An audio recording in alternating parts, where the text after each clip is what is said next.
Now the serpent was more crafty than any beast of the field which the Lord God had made.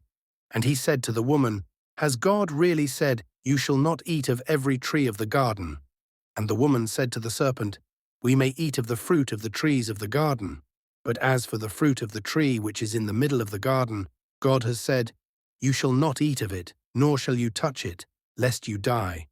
And the serpent said to the woman, 'You will not surely die. But God knows that on the day you eat from it, your eyes will be opened, and you will be like God, knowing good and evil.' And the woman saw that the tree was good for food, and that it was pleasant to the eyes, and that the tree was desirable to make one wise. And she took of its fruit, and ate, and gave also to her husband with her, and he ate. And the eyes of them were opened, and they knew that they were naked. And they sewed fig leaves together, and made themselves aprons.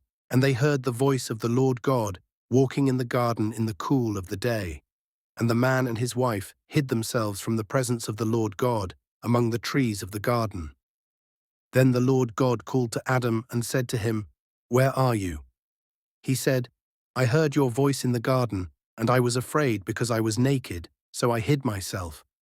And he said, "Who told you that you were naked? Have you eaten of the tree of which I commanded you not to eat?" Then Adam said, "The woman whom you put to be with me, she gave me from the tree, and I ate." Then the Lord God said to the woman, "What is this that you have done?"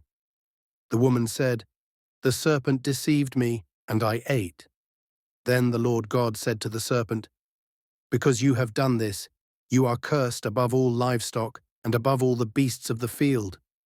You will crawl on your belly and eat dust all the days of your life.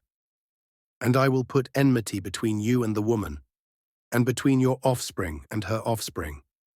He shall crush your head, and you shall bruise his heel." And to the woman he said, "I will greatly multiply your pain and childbearing.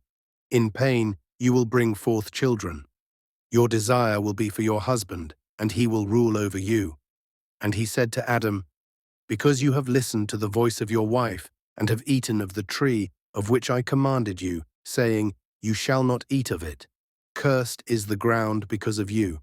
In toil you shall eat of it all the days of your life. And thorns and thistles it shall bring forth for you, and you shall eat the grass of the field. By the sweat of your face you shall eat bread, until you return to the ground, for out of it you were taken. For dust you are, and to dust you shall return." And Adam called his wife's name Eve, because she was the mother of all living. And the Lord God made for Adam and for his wife coats of skins, and clothed them. And the Lord God said, "Behold, the man has become like one of us, knowing good and evil. And now, lest he put out his hand, and take also from the tree of life, and eat, and live forever." So the Lord God sent him out of the Garden of Eden to work the ground from which he had been taken. And he cast out man, and placed at the east of the Garden of Eden the cherubim, and a flaming sword that turned every way to guard the way to the tree of life.